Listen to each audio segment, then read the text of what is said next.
Please, LordFluffy, take it away.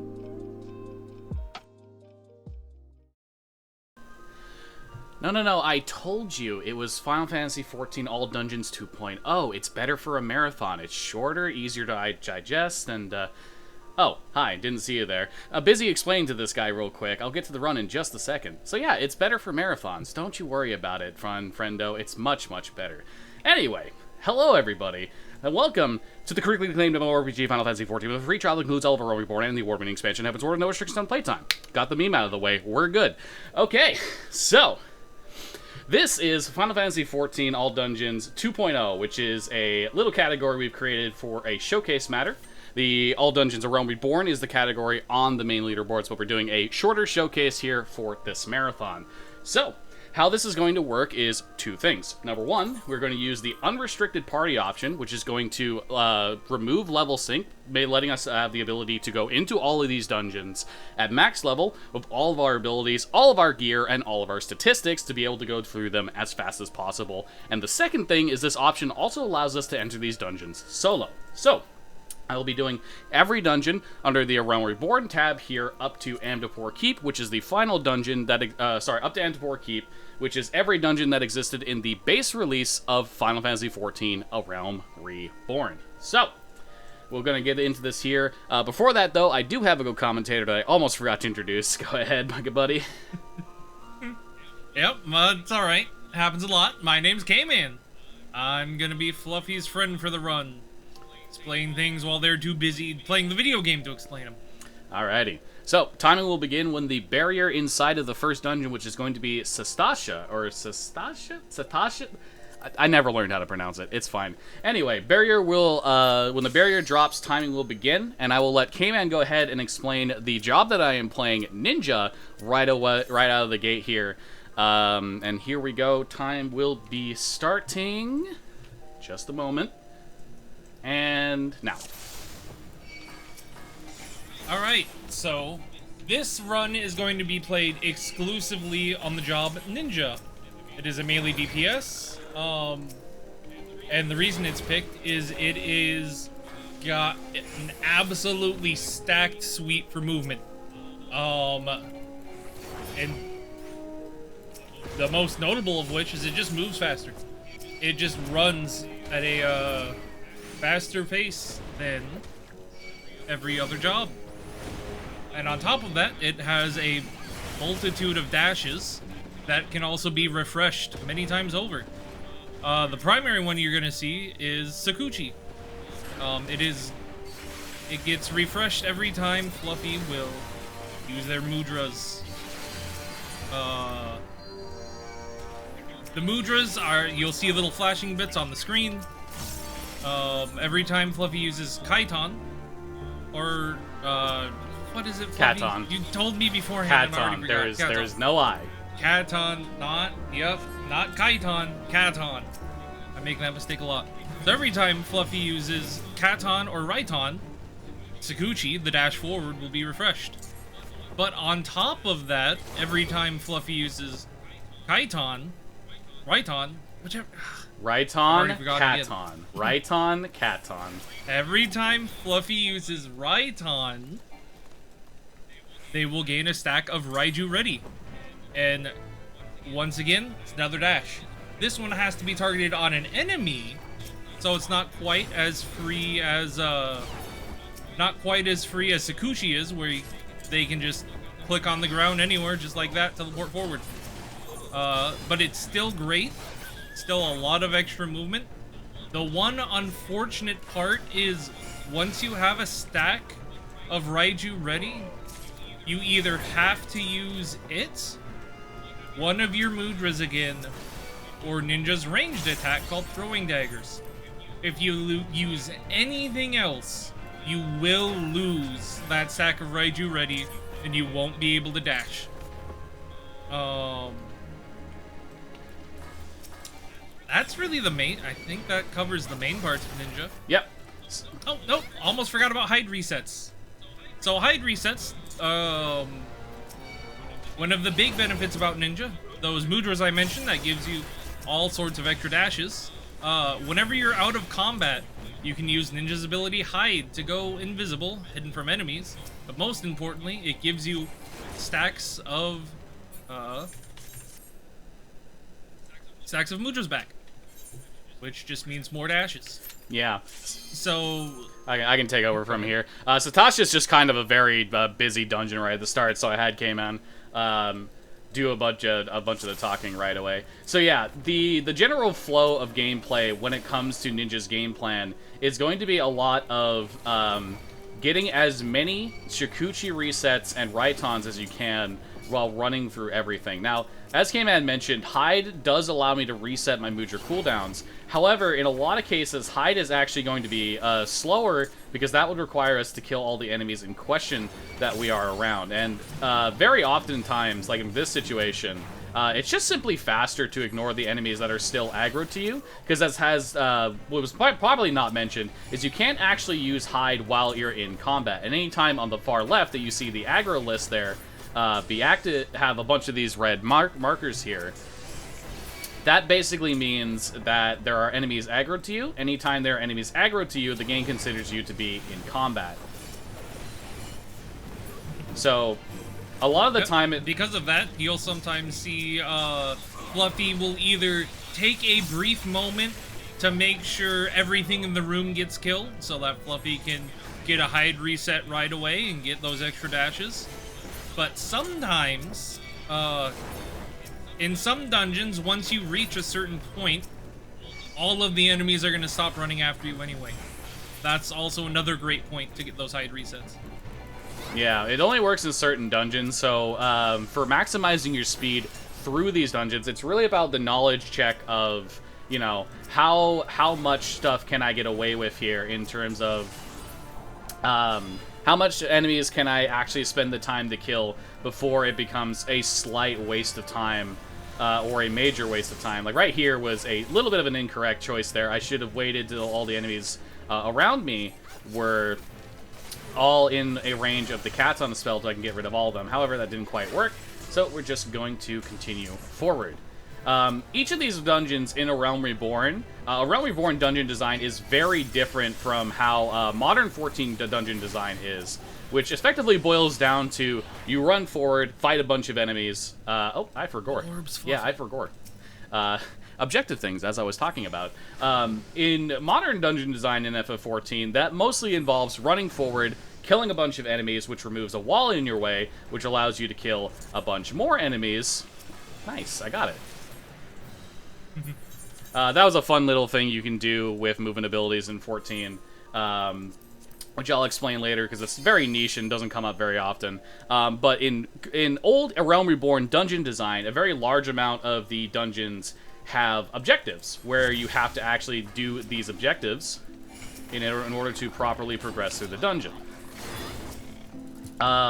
So you'll see that a lot in A Realm Reborn. However, you'll also see some mixing in of the more modern dungeon design, and that's because during the Endwalker expansion, which is the current expansion that 14 is currently going through, I guess that's the best way to put it. A Realm Reborn, as well as a significant amount of other dungeons related to the main scenario quest in FF14, went through significant reworks as an effort to make the game more appealing to solo players. So you're going to be seeing a healthy mix in this run of dungeons that have that old A Realm Reborn design, as well as dungeons that have the more modern design of, you know, not having objectives and just being all about killing all the enemies. So really, a large part of the A Realm Reborn speedrun for all dungeons is going to be memorizing these objectives in question and knowing what you have to do, where, when, and why. Now, this can range from having to, such as in this dungeon, pick up a bunch of fire sands, which you can then use to blast open the way to the next part of the dungeon, and then they can go all the way over to simply just killing all of the enemies in question, or killing one specific enemy that is the thing that causes the next part of the dungeon to progress. Alright, so... Now, go ahead. So one important thing to note there is anytime you do have objective, like that room we just passed was full of, where you have to interact with anything at all, even if it's a text pop-up, If you take damage while you're interacting with it, it will interrupt you. Now, a good thing about being able to come in here at max level is the accuracy of the enemies is based on your level.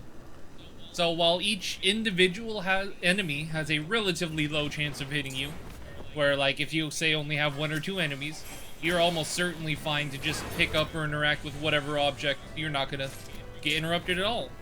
But when you have a massive horde of, say, 7, 8 enemies running after you, you don't have the best odds of getting through unscathed. So you will see Fluffy sometimes go for it. Only like once or twice, hoping that Fluffy's either fast enough to get past all the enemies, or that the enemies all rolled terrible luck and don't hit you at all. Just saves more time. Yeah. So something you might be noticing is basically all of these enemies are dying instantly. And that's a large part due to the fact that we have... Oh, I forgot to hit the blasting device. That's in large part due to the fact that we are at the current max level of the game, which is 90. All of our max level abilities, many of which have extremely high damage values or potencies tied to them. And then my favorite, absolute favorite part of all of it, which is the fact that our gear level, which is currently, I believe I'm at like 650 or something, our gear level is way, way above what it would be the minimum requirements for this dungeon. So basically, unlike with other categories in FF14 all dungeons, where you have a somewhat of a mix of doing some damage optimization, your cooldown management pretty much entirely comes down to running through things as fast as possible. So I want to take a real quick moment. Welcome everyone from the Game's Done Quick Raid. My name is LordFluffy. You are watching fast-paced events here supporting Gate. Please understand, everybody, that I am not the host, but if the host wants to give some messages to those GDQ Raiders, now is a great time to do so. I will certainly do that, Lord Fluffy. Thank you so much. Hello, everybody. I'm Simply Gabby Snyder, and you are watching Fast Paced for Pride, a speedrunning marathon benefiting and raising money for GATE. Their mission is working towards justice and equality for trans, gender diverse, and intersex communities, aiming for a world that ensures that those communities can enjoy their human rights and achieve the highest level of health and well-being possible. We are currently at $4,118.14 out of our $4,500 goal, at which point we'll be adding voice acting to the Praetorium dungeon at the end of this run. And if you all are interested in Final Fantasy XIV, or interested in long-winded evil villain speeches, you want to hit that incentive. So please make sure to use the donation link in chat, get your donations in for this run, and enjoy the show. Yeah, so for the record, the reason why the voice acting incentive for the Gaius monologue is there is because the Japanese language for that monologue actually saves 20 seconds over the English dialogue, which is in large part why the monologue is so famous and memed in the English community. So that's basically why the incentive is there. I still want to provide the Gaius monologue in English during that time frame because it's funny, it's great, it's awesome, it's a giant meme in the community. This section here, the objective is to pull all of these winches. What I haven't mentioned is I ideally wanted... Oh, that is so unfortunate that guy aggroed to me right at the end. Don't get a hide reset here as a result, but that is fine. We can continue forward. Words are hard. How do I use them? So, the objective there was to lower a bunch of winches.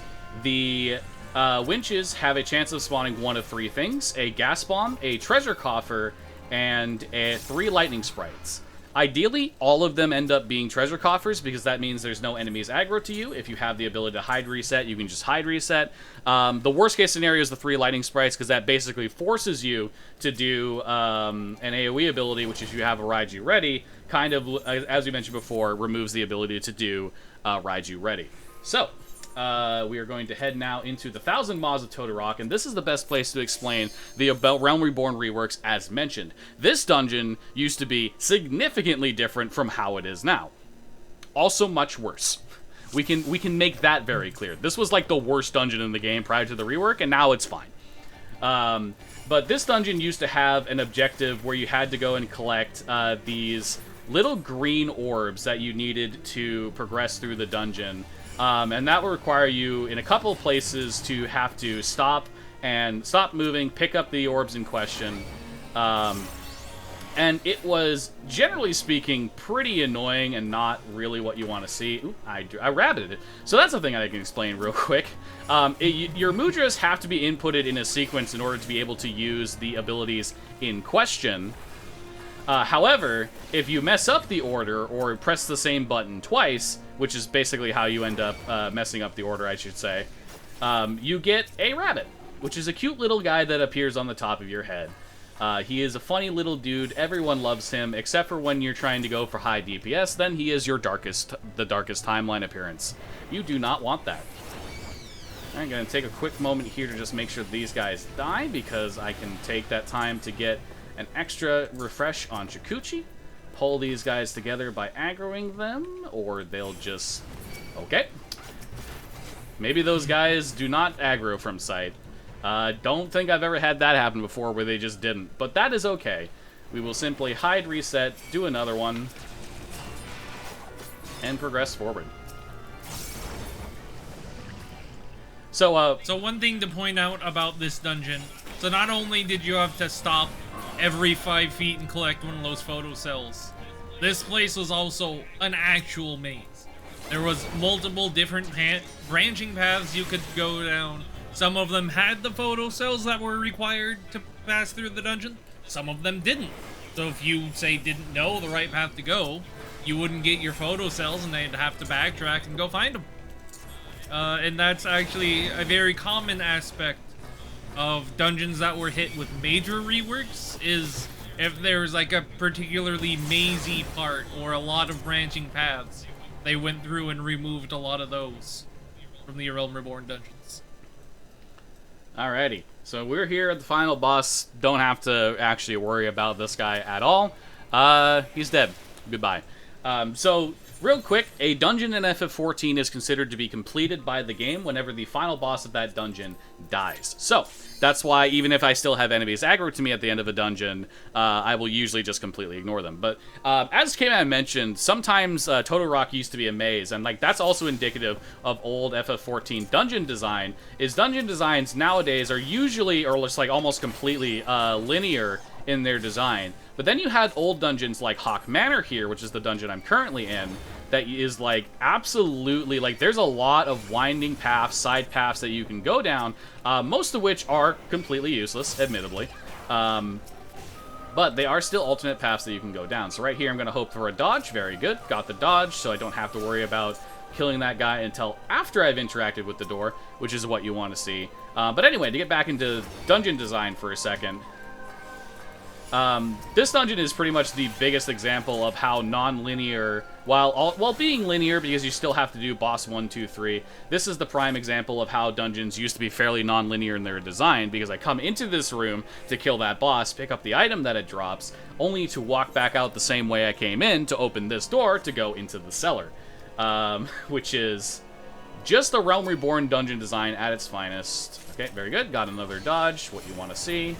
Gonna go for a hide here. So one thing to note about hide is whenever you're under the effect of hide, it does lower your movement speed. So while you do gain a significant amount of distance that makes the small amount of time that you are moving slower in hide worth it, you ideally want to be able to cancel hide as soon as you possibly can in every given situation.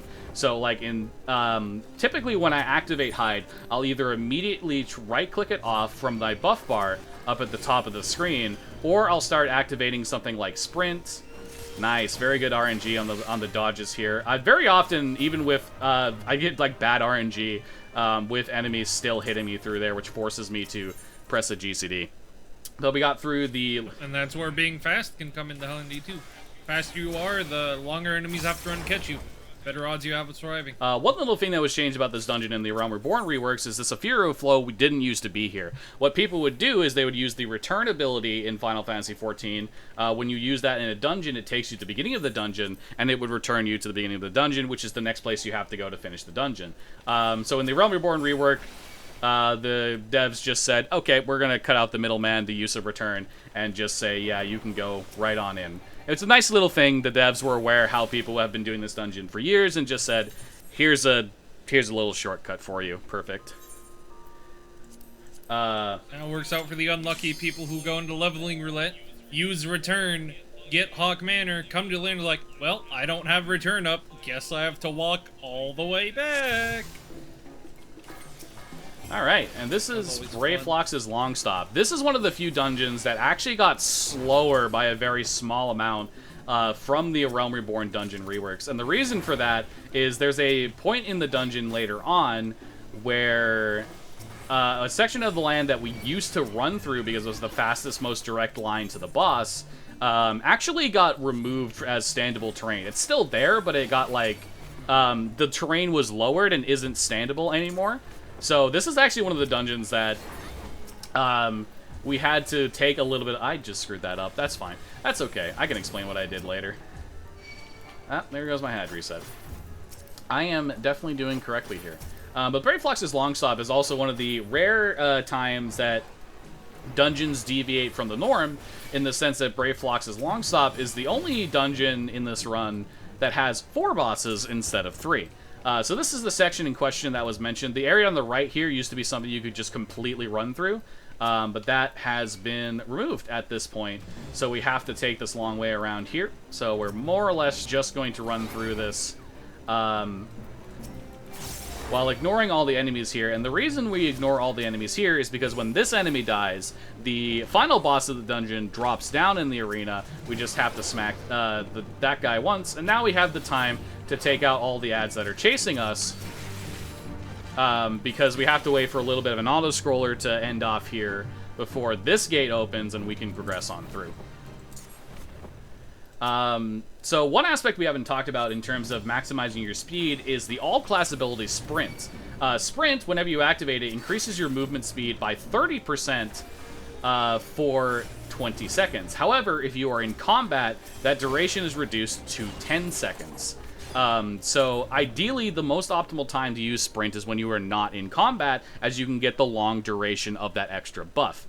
But in a lot of cases, as mentioned, where in the same way that hide resets we can't always make use of, we can't always make use of the extra long duration, which is going to happen right here in this dungeon, which is the Sunken Temple of Karn. Now, in this dungeon, normally the objective that they want you to do is they want you to go up to that bit of dungeon scales, those scales right there. They want you to go up to those, and they want you to check like what tablets you need, what stone tablets you need. However, you actually don't need the stone tablets at all to finish the dungeon, which is a more commonly known fact nowadays, not a as commonly known fact before. But you can just completely ignore every enemy. Thank you, terrain. I love a Realm Reborn dungeon terrain. Very, very in my way all the time. Oh, yeah, see? Terrain, just in my way all the time. I love it. Realm Reborn dungeons, everybody. My favorite. Going fast. So one thing here, I'm going to try and kill this guy as he's still on the platform here. So another gimmick of these dungeons is these stone facers, aka the Avoidroposes. I don't really know the proper pronunciation, but I digress. We're just gonna keep moving on from there. Gimmick of the dungeon is at certain points you'll need to kill those enemies, and those enemies specifically on these glowing pads on the floor. And if you do that, the way forward will be open. Ooh, my mouse was not in the correct location there at all. That was funny. Goodbye, friend. It was nice knowing you.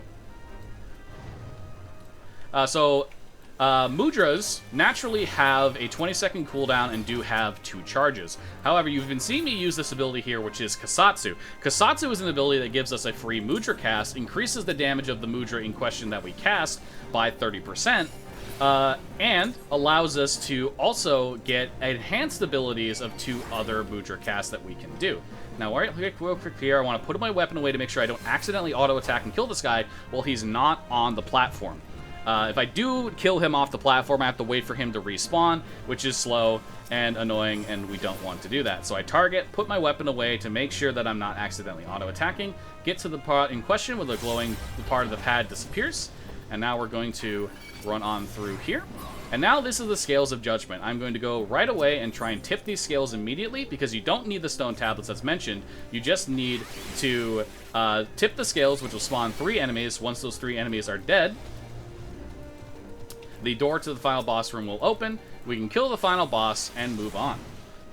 Alright, so that's another dungeon down and dusted. We're blazing through these, and this is the nature of a Realm Reborn dungeons. You just kill everything super quickly, you run through, and yeah, there's just... It goes by really fast. That a lot of the little things that you need to know about what you're doing in the dungeon can just go by in an instant. I don't get a chance to explain them.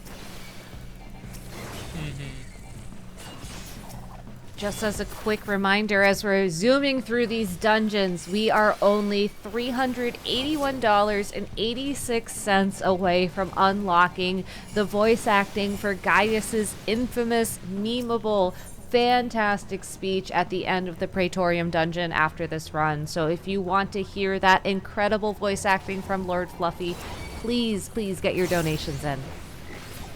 Yeah, you will have until basically the end of the Praetorium dungeon itself in order to meet that incentive. So, such donation! This was quite my intention! Get your donations in, everybody. Alright, so, funny little thing about Cutter's Cry is this is a thing that you could always do in Cutter's Cry, but there's a section of this dungeon that you can actually just completely ignore all the enemies in. And prior to, and this became the common strat whenever they changed it so that Dungeon EXP is only given for bosses. By the way, funniest sound effect. Makes me laugh every time. I don't know why that, like, cartoon splat sound effect happens when that boss dies, but it's just great. It's great every time. Anyway, this section, technically speaking, you can ignore every enemy here and just progress through the dungeon, no problem whatsoever. And what that really entails is you just sort of run over to the shifting sands, interact with them, and get in. And then the enemies can't stop you. And when you go to the next one, they can't follow you through the sandstorm. Oh, well, there we go. Love me the way dashes work. So there's a thing with both targeted and ground target dashes where if you dash to a location that the game says you can dash to, but there's actually some terrain in the way, sometimes the game will act like it will still try and get you to that piece of terrain, but it also will just stop you on that piece of terrain, and it can kind of get really annoying. So part of optimization in certain areas, like this for example, I have to make sure that when I'm coming around to target this golem with a dash, I have to make sure that I don't get caught up by that piece of terrain on the left, lest I completely waste the distance of the dash in question. This can be used to your advantage, because if there is something blocking your way from progressing forward, but it disappears in the time frame that you use Shikuchi or your target dash, the game now registers that you can actually reach that location in question, and it'll immediately teleport you there, which is what happened in the second dungeon of the run, the Tamtara Deepcroft, where I teleported and managed to go like instantly a bunch of feet forward. Whereas the rest of the dashes usually see me go through an animation. Alright, that's Cutter's Cry done. Oh boy, yeah. I have to breathe. Next up is the Stone Vigil. Whew. Okay, man, you want to take over for a sec? I need to breathe. I can Sure. gladly take over if that's okay with you, K-Man, as we have the start of a $5 donation train. We have $5 from TGH. $5 train time. If everybody here donates just $1, we'd have enough for LordFluffy to do their Gaius impression. Just think of how much we'd raise if everybody donated $5. Also vote for why are we like this, because it's truly a question that needs to be asked. And we also just had another donation from Final Flame. $5 jumping on that train. Final donation for the Final Flame. Everybody get your $5 and you do not want to miss the voice acting of Gaius. Thank you very much. So the Stone Vigil is one of those dungeons that even back in the Realm Reborn, the fastest way to get through was just to, like, ignore all the enemies and kill the bosses as soon as you possibly can. So even back in the Realm Reborn, not every single dungeon was tied to objectives. This dungeon did receive a small amount of working with the A Realm Reborn reworks in question that changed a lot of the dungeons during this expansion. But the only real major thing that got changed is this boss here, which used to have a different objective in terms of mechanics, but now is a different, arguably worse, arguably better fight, depending on who you ask. I liked the cannons. The cannons were alright. But yeah, now we're coming up on the end of the dungeon. Yeah, we just completely ignore more or less all of these ads as we head on over to the final boss, and this dungeon goes by extremely quickly. It's one of the fastest dungeons in the run, full stop. Well, sometimes that happens. Targeting in this game with tab targeting is not always consistent. Alright, everybody, now we're heading into Dismail Darkhold, and this is where we'll actually get a little bit of a break in terms of the fast pace, because this dungeon, its main mechanic of how to progress through it is, unfortunately, an auto-scroller. We hate this. We hate this in speedrunning, so we tend to avoid these. But the first part of this dungeon, it has a little bit of a winding. It does have some maze elements to it where you can accidentally go down the wrong path, and if you go down the wrong path, you lose time. My targeting is not being nice to me today, but that is okay. We'll just continue through.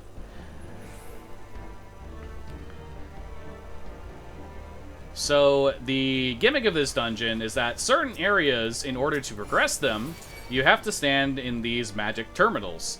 Now, normally, you have 4 people in each of these dungeons, and if you have 4 people in the dungeon, this takes, like, at most, like, 5-10 seconds to fully count down.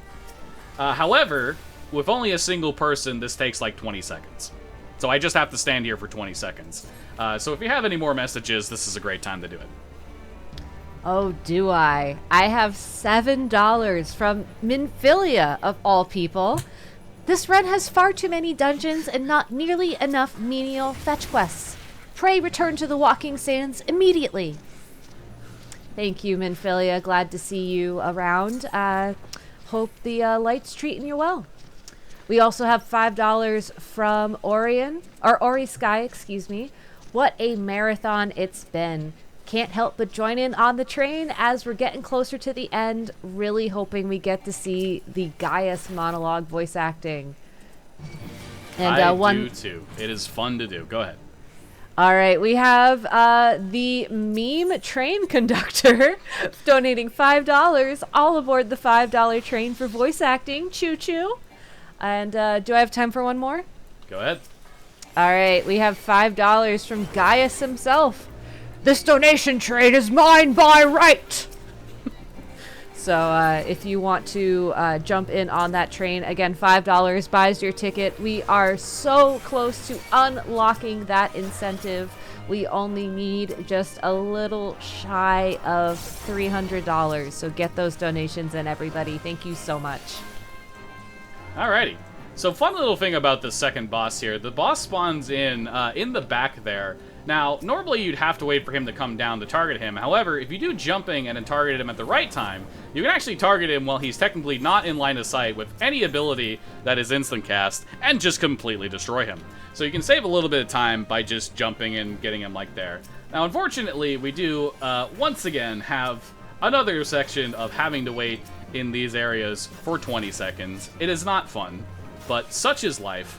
So I'm going to take the time to mention that you have up until basically the end of the run in order to get those donations in, as the Praetorian will be the final dungeon of the run. And I just want to say thank you regardless. I screwed you too early. I counted 20 seconds. I counted 20 seconds in my head. Unfortunately, I was wrong.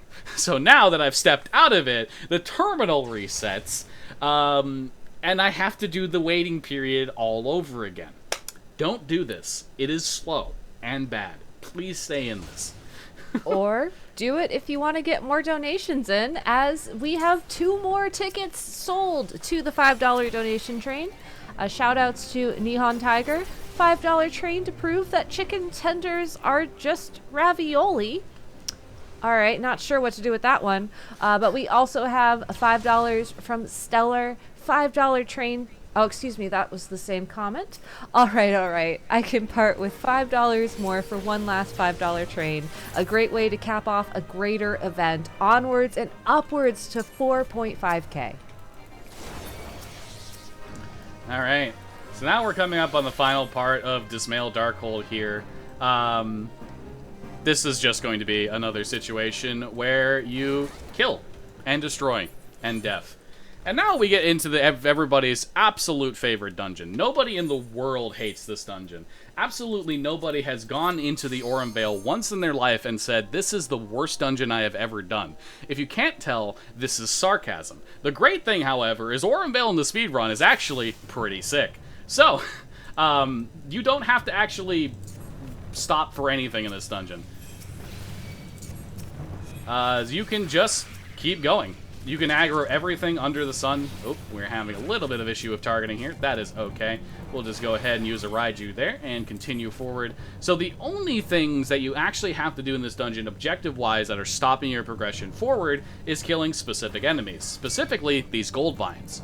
You kill these, the walls stopping your progression through the dungeon will disappear. And they're the only things that you absolutely have to kill. Everything else that is in this dungeon that is killable, you can safely ignore.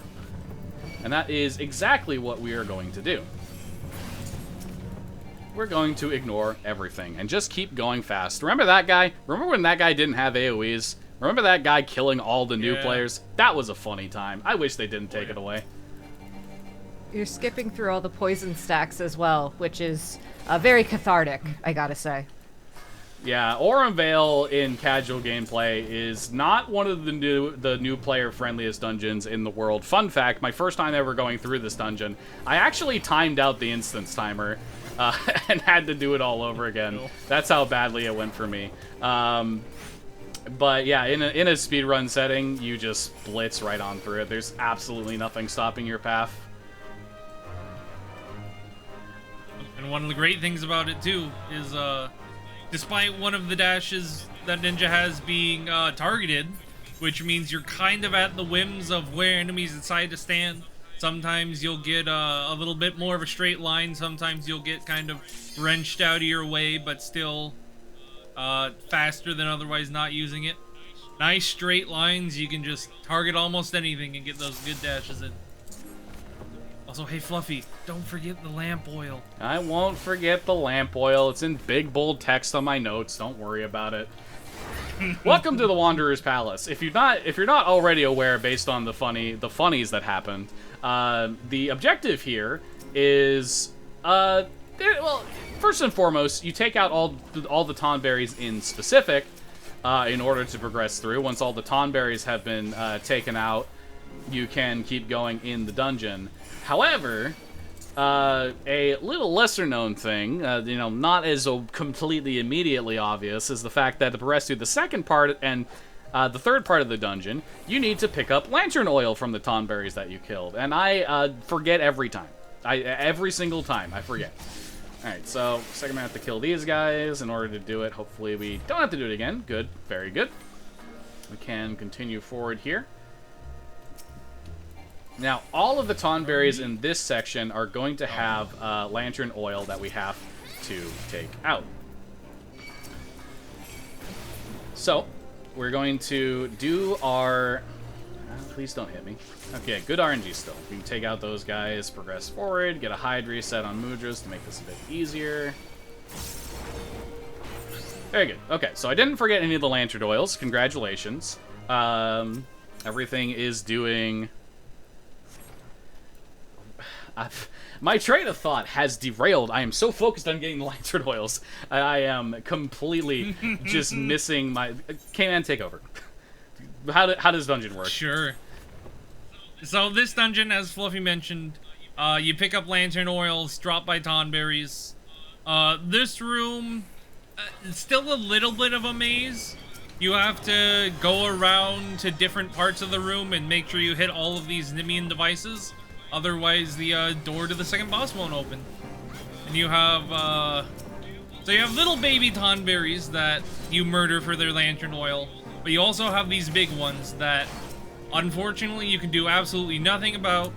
they will walk around and stab you, and unfortunately, since they're not an actual enemy, they don't have any accuracy, so they always hit you, so you can kind of get awkwardly stuck, like you saw Fluffy just there, where they're trying to pick up the lantern oil, but the Tonberry says, no, I'm gonna stab you, and it's just not a great time. No, but got the lantern oil, made sure to not forget that extra Nimian device at the end, and made it through to the second boss just fine.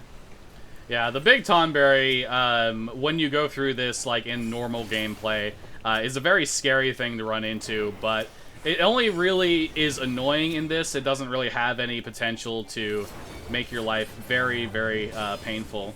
Neither of those dropped Lantern Oil. So there's a bit of RNG here where these first 3 Tonberries, it can be RNG which one of these first 3 Tonberries has the last 2 Lantern Oil, but the second Tonberry here, one of the Tonberries in the last 2 here always has the second one. So ideally, it's a situation where you get it in the first 2 Tonberries, and then you can just kill the third one and just keep running through, but not unfortunately what happened. We had to just take the time to take out the second Tonberry. But here is the final boss of the Wanderer's Palace. The Wanderer's Palace Hard is one of the funniest cutscenes to end a dungeon ever, but that's not in the normal mode, and also most of the cutscenes in this are skipped. So next up, we're going to take a detour to Amdapor Keep, which is a bit further down. Amdapor Keep is one of my favorite dungeons, and also has a very funny history to it. So, when A Realm Reborn was first released, the strategy for this dungeon was actually extremely funny. What you would do is you would have the tank in this dungeon run through literally everything in this dungeon. They'd pick up all the aggro on everything, and then they'd stop at a specific location and die on purpose so that the healer can res them. You can skip all of the enemies in the dungeon, and then just progress all the enemies in the first part of this dungeon, and then you progress through and have basically saved a bunch of time. It was like a 2.0 speedrun strat for normal gameplay, which was very rare to actually run into back in the day. But in normal gameplay nowadays, you just kill everything and run through. Now, this boss is annoying because this guy hard-locked at 0.1% until he summons a second enemy. That second enemy can also summon a third enemy. That third enemy is not required to kill, however, the first enemy and the second enemy are. So, you hard-lock that guy at 0.1% till he summons the second guy, then kill both and progress forward in the dungeon. Not my favorite thing to deal with, but easier to deal with than this. At least you don't have to kill all 3. True. But it's easier to deal with in the second part of this dungeon. Now, in order to open the gate to progress forward, all these Voidriga's sleepers, or the gargoyles that spawn from these statues, are the things that have to be killed here. And this creates a very awkward moment where, okay, my targeting ended up working out there, but targeting and trying to keep yourself moving forward while killing all the Voidriga sleepers is extremely difficult in this section. It can be very hard to make sure everything lines up in exactly the way that you want to in order to maximize your speed through the section. However, seems like I'm gonna have a good time. Okay, cool. Now we can dash to this guy. Okay, well, the dash didn't come up as quickly as I wanted it to, but that's okay. We just end up losing a little bit of time. So the thing about targeted dashes is it just dashes you to the target that you're targeting in question, and if that target gets close to you, you actually will lose a little bit of time due to animation lock, which is a thing where if you're entering animation lock on a job, you cannot do any other actions until the animation lock has finished. Every ability has a small amount of this, at least in the way of preventing you from doing other abilities that is tied to the... You missed the succubus. Oh, I did. Thank you. Good reminder. This section, the reason why the succubus is important is the succubi are the things that have to die in this section to progress forward. All the succubi die, and you have a good time and say goodbye. I don't know what I'm saying. There was a idea in my brain to try and go for a rhyme. It didn't work. Alright. Either way, we're just going to continue through here. This is the last succubi that we have to kill. Very good. one more Kasatsu to get one more reset of our dash. We should get one more Shikuchi charge that'll get us into the boss room here right at the end. Very good. And now we'll be able to just target the boss, kill it, and now we can enter the MSQ dungeons. Now, the MSQ dungeons are called the MSQ dungeons because, number one, they're part of the main scenario roulette that gives a very large amount of tomes of poetic variety, but also because they are the climax to the 2.0 main story quests of Final Fantasy XIV: A Realm Reborn. Now, you might notice that there's a cutscene playing. The cutscenes in these dungeons are unskippable. The reason why they are unskippable is because at the start of A Realm why did I go backwards with that Shikuchi? That was something else. Anyway, the start of A Realm Reborn, everyone would sit in these dungeons and they would watch the cutscenes. However, as time went on, the common thing to do, and commonly accepted thing to do, was to skip all the cutscenes and watch them later so that people who were doing the dungeon for like the 2nd, 3rd, 5th, 6th, 8th time, 100th time or whatever, didn't have to actually sit there and wait for you to watch the very long cutscenes in question. And Square Enix, the developers, did not like that. They didn't like the fact that that had become the norm. So they made the cutscenes in the dungeon unskippable, but progress at the same pace, so that, you know, everybody has the opportunity to watch the cutscenes and experience them, because again, these dungeons are meant to be the big climax to the 2.0 main scenario quest. So, obviously, with, you know, being told, hey, the big climax of this story, just ignore it, didn't really vibe well with Square Enix at the time, which is completely fair. Like, I do not blame them for it. It did, however, prior to the A Realm Reborn reworks, make the Castor Meridianum, which is the dungeon I'm in right now, and the Praetorium take up an hour of the 3-hour former A Realm Reborn speedrun on its own. Thankfully... Yep, for reference... Go ahead. Just for reference, before the rework, have already been stuck in about 7 cutscenes for about half an hour's worth of time at this point in the dungeon. Give you an idea of how much time it chopped out.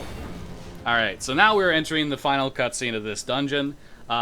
This is a cutscene that is kind of like spliced together from 2 different cutscenes that existed in the prior version of Castor Meridianum. So, again, the dungeons, Castrum and Praetorium, in the previously to the A Realm Reborn reworks, in the A Realm Reborn speedrun, took an hour of the 3-hour run on its own.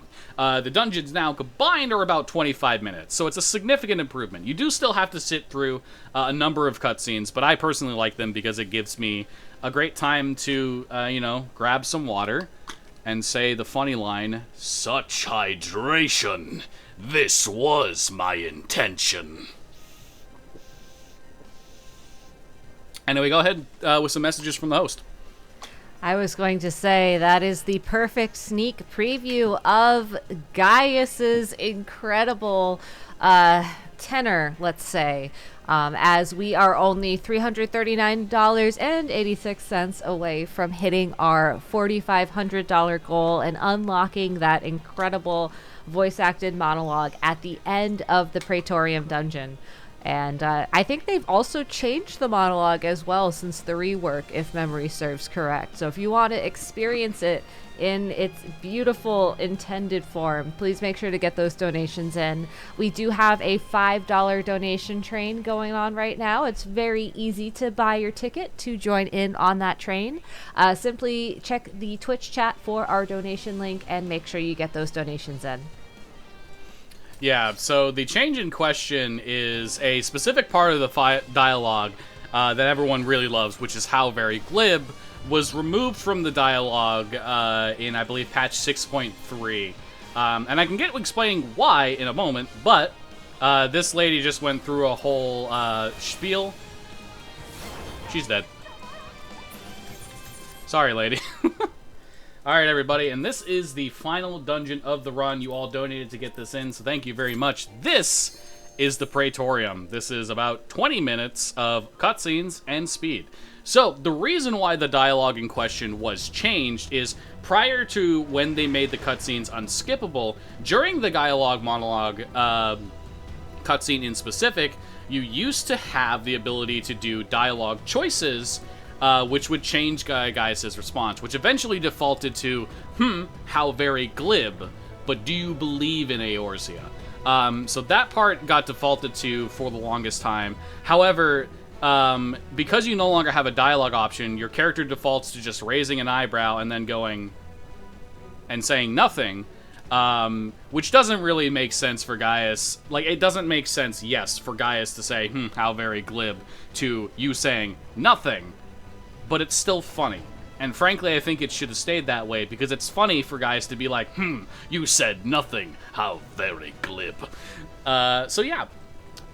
Now we are here in the Praetorium, and just like in Castrum, a significant amount of this dungeon was trimmed. A lot of the fat of this dungeon was trimmed in different ways. So, for example, the first part here, you used to, in original gameplay, just completely ignore all the enemies, head on over to these magic terminals. I'm getting caught up on terrain, that's okay. And then you'd interact with the terminals and teleport to a different part of the map. Another part that's been changed is that this dungeon now has the more modern design of dungeon design, which is to say that every enemy in a specific section has to be dead in order for you to progress through that section. So, we're going to be targeting these enemies with a bunch of Katons. In this particular case, I'm going to activate Kasatsu, do 2 Mudras, and then remove the Kasatsu effect so I can get the Katon cast instead of Goka Mekyaku, the upgraded version under the effect of Kasatsu, and still get the refresh of the Shikuchi cast in question. And now we've entered a monologue with Gaius, but it's also not really a monologue so much as it is a back and forth between him and Cid. This is a cutscene. You have to skip through it. So, I just want to take this time to mention that there's a funny little thing in this cutscene where there's a part of it where your character is supposed to turn towards Cid, the character with white hair beside your player character, and then your eyes are supposed to move with Cid as well, because you're supposed to be looking at him. However, for some reason, when the Realm Reborn reworks were done and this cutscene and this dungeon was revamped a bit, this little part of the cutscene didn't quite translate correctly. So what happens is, instead of doing this, where you look over at Gaius, you just end up looking over like this, and your eyes are going directly into the camera. And it looks a little bit weird. And you should be able to see it just briefly here. I should also mention that if you have any plans to play Final Fantasy XIV, technically these cutscenes are spoilers. Bit late for that, so don't read the dialogue, but you really won't get the whole gist of the story from watching this, but it is meant to be the climax of the 2.0 story, so whoops, I forgot to mention. Well, Gaius actually has something else to say that isn't a spoiler. We have a $87 donation from Gaius last name, and he says, "I must be voice acted. That's right. If we get to 4.5k by the end, I will force LordFluffy to voice act myself. Me, I, Gaius, username, last name. Do not let this opportunity pass you up. I command you." Yeah, everybody, get those donations in. You have until basically the last cutscene of this run in order to get those donations in, and that is roughly 15 minutes away, so get that in. You don't have much time left. Yeah, we only need about $250 plus $3 plus that 86 cents. So I believe in y'all out there. I believe in Eorzea. I believe in our Warrior of Light. Let's hit that $4,500 milestone. Alrighty. So this part of the cutscene was actually altered a little bit. Previously, this little enemy here used to drop down behind you as Gaius stepped onto the elevator. and then he would ride the elevator down and leave, and the enemy would drop in behind you. However, they altered the cutscene to make it make a bit more sense, because the enemy drops behind you, but then spawns in front of you when you're in the dungeon. So this is a thing that just makes sense to do. Alter it so that the enemy appears in the right spot and doesn't have you look behind you like, oh no, the enemy's here. Wait, where did he go? Oh, he's there. I see. Anyway, he's dead. Goodbye.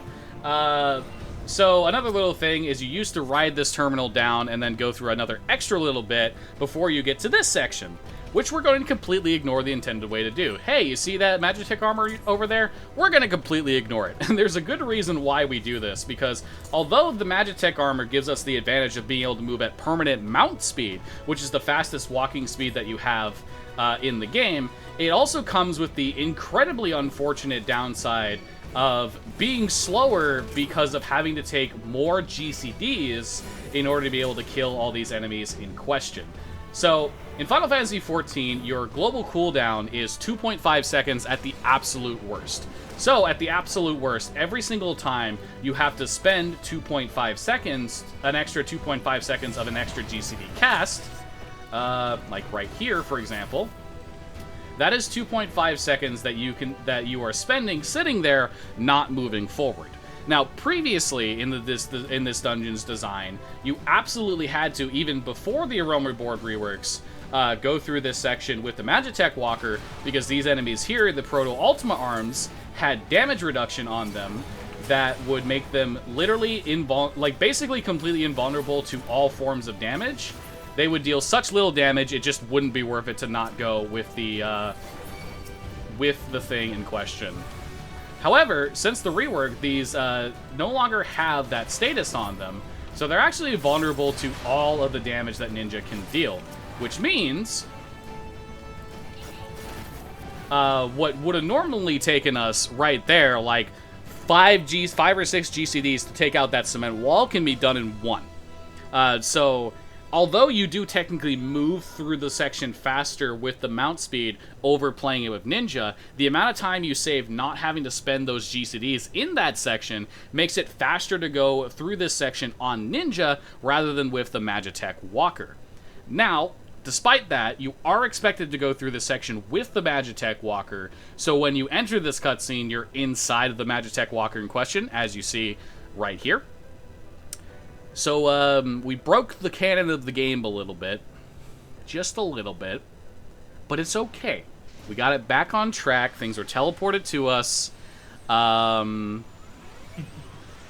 everything will play out just the same, just like normal. And if you have any more messages, now is a fantastic time. We just got a $100 donation from Anonymous. Wow. We're so close. Let's do Thank this. you. Anonymous, thank you so much for your donation. And everybody, we are only like $150 away. That is 15 $10 tickets to the $5 donation train, or $35 tickets to the $5 donation train. I know y'all are there watching in chat.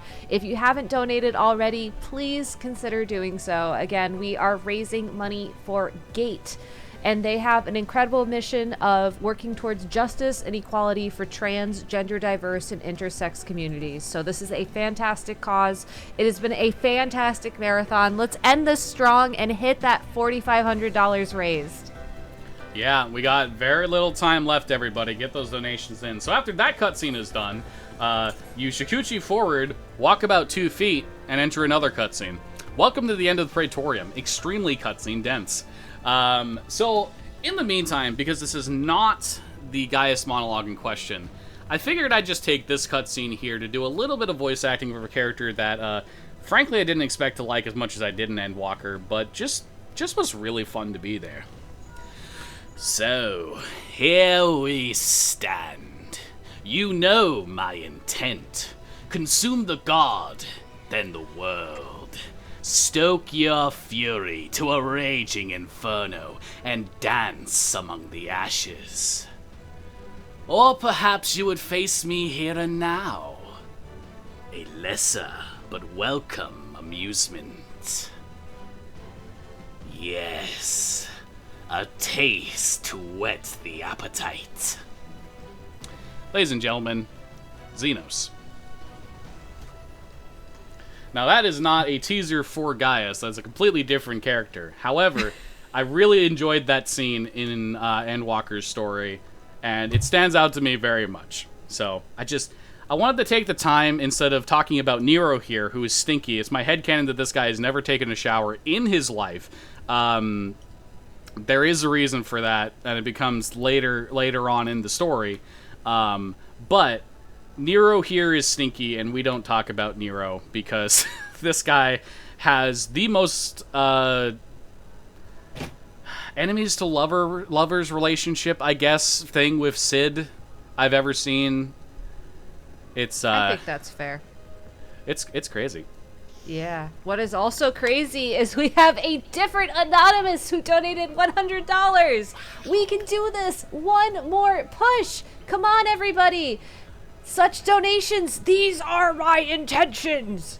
You have, you have very little time to get it in. After the next cutscene, we have to cut off the incentive. So get your donations in now. You could say it's a test of your reflexes.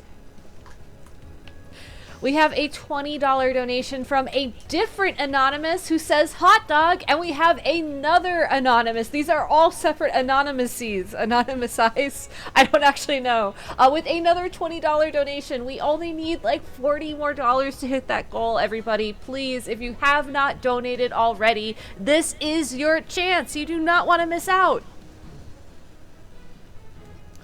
Alrighty, so this cutscene is almost done here. It is very funny in the speedrun setting for this, where you go into this cutscene, you enter the cutscene with the Magitech Walker, you walk 3 feet forward, you enter this cutscene, you kill Nero, you enter another cutscene, you walk 3 feet forward, and then you enter the Gaius cutscene.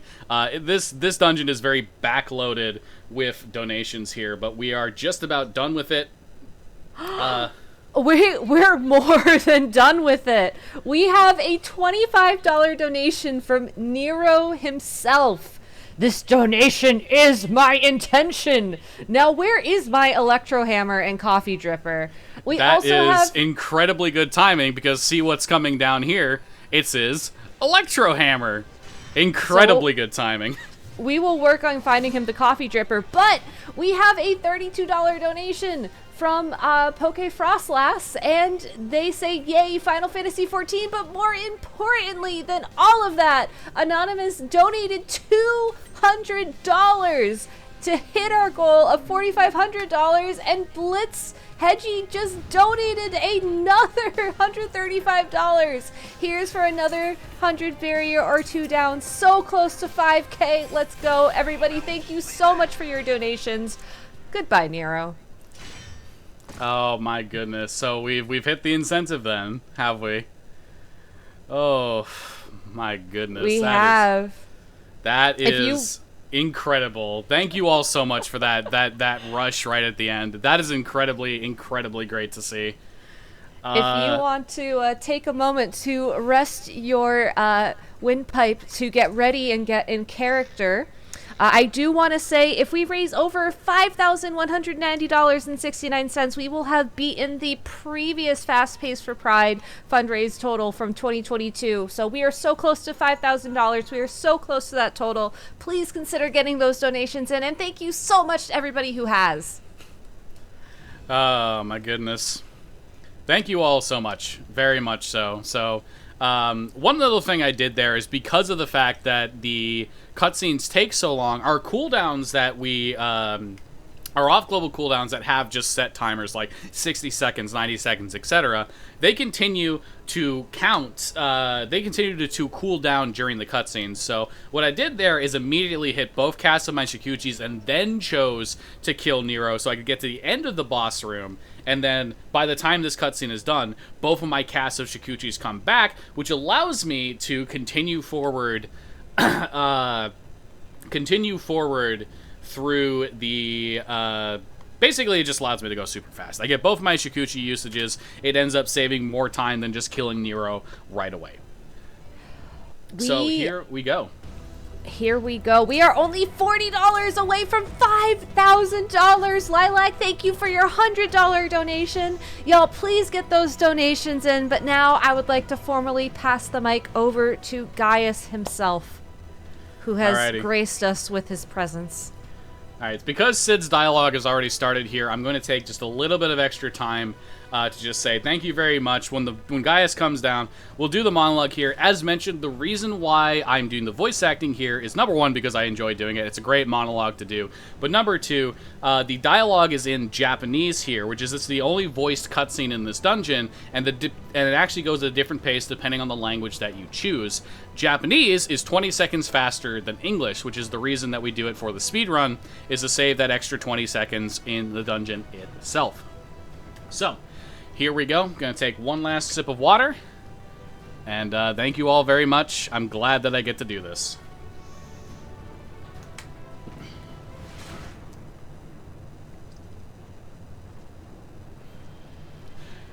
Tell me, for whom do you fight?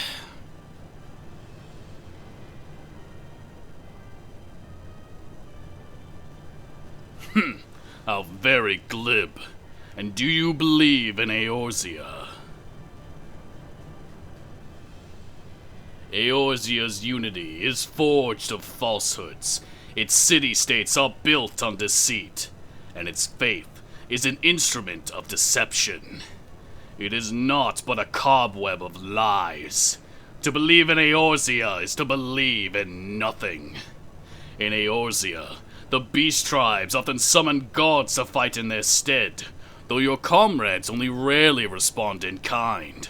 Which is strange, is it not? Of the 12 otherwise engaged, I was given to understand they were your protectors. If you truly believe them your guardians, why do you not repeat the trick that served you so well at Cartano and call them down? They will answer, so long as you lavish them with crystals and gorge them on ether. Your gods are no different from those of the beasts. Icons, every one. Except but this, and you will see how Eorzea's faith is bleeding the land dry. Nor is this unknown to your masters, which prompts the question, why do they cling to these false deities? What drives even men of learning, even the great Louis Soir, to grovel at their feet? The answer? Your masters lack the strength to do otherwise! For the world of man to mean anything, man must own the world. To this end, he hath fought ever to raise himself through conflict, to grow rich through conquest. And when the dust of battle settles, it is ever the strong who dictate the fate of the weak.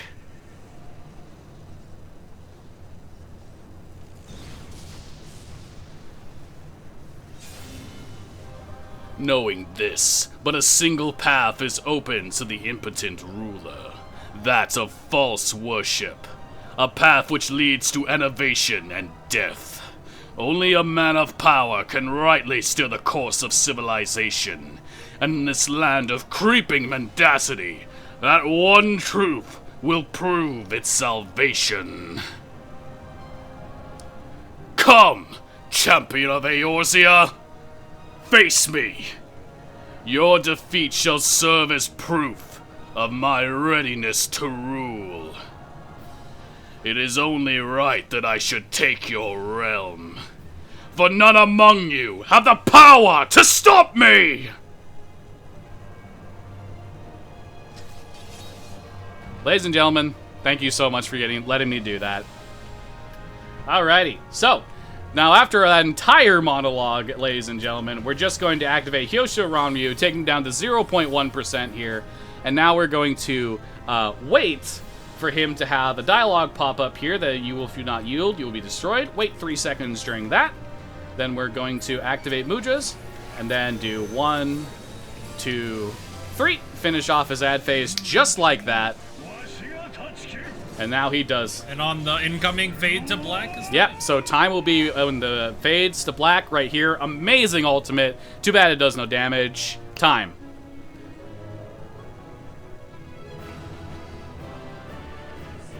Oh my goodness. In the middle of that, I was halfway debating like, oh, what if I could petition the organizers real quick, if we hit that highest donation total over, to also do the Porta Decumana to add in, but you know what?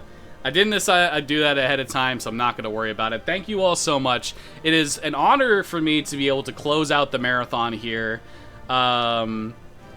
I just have to say it, like, the fact that I got the honor of closing out a marathon it means a lot. To be the ultimate run of a marathon is something that I've enjoyed doing. I hope I put on a great show for you all. Yeah, no, this has been an absolutely wonderful time. I had fun doing it. I think that was a great run. What was the final time on that? Do we know? According to the screen, it looks like a 106.41.6. Ooh, okay. That would have been world record pace for all Dungeons & Realms Reborns at the end of that dungeon. Yeah. All right. That was a really good run. That would have been ahead of my splits for that. That was crazy. Oh, but yeah. Thank you all so much. So if you all want to get into Final Fantasy XIV, the great thing about it is it has this wonderful free trial that includes all of A Realm Reborn, which has all the dungeons that I just did, and the award-winning expansion Heavensward, with no restrictions on playtime, meaning that you can get up to level 60 and all the content of 2 expansions worth of gameplay for absolutely free. You don't have to spend a single cent. It's fantastic. Please play the critically acclaimed MMORPG. Yeah, but there's plenty of other ways to speedrun Final Fantasy XIV as well. There's speedruns of the deep dungeons, Palace of the Dead, Heaven on High, Eureka Orthos. There's speedrunning the MSQ itself. There's speedruns of trials, all trials. Individual dungeon trial instant speedruns are all over the place. There's the very funny story of the Kugane Tower climb speedrun that happened over this last week, which was very funny to watch. Yeah, Cayman, do you have anything to say? No, I think you covered everything. Alrighty, well, that was not a bad run by any means. I was very happy with that run, and, you know, I'm seeing messages in the chat now. Thank you all so much for the love. Yeah, so I think I'm going to hand it off to the host so that the organizers can close the tournament, close the marathon out, and take a well-deserved break. Thank you so much to the hosts, volunteers, restreamers, everybody who put this event on. It was a great time. Take it away. Thank you, Lord Fluffy. Thank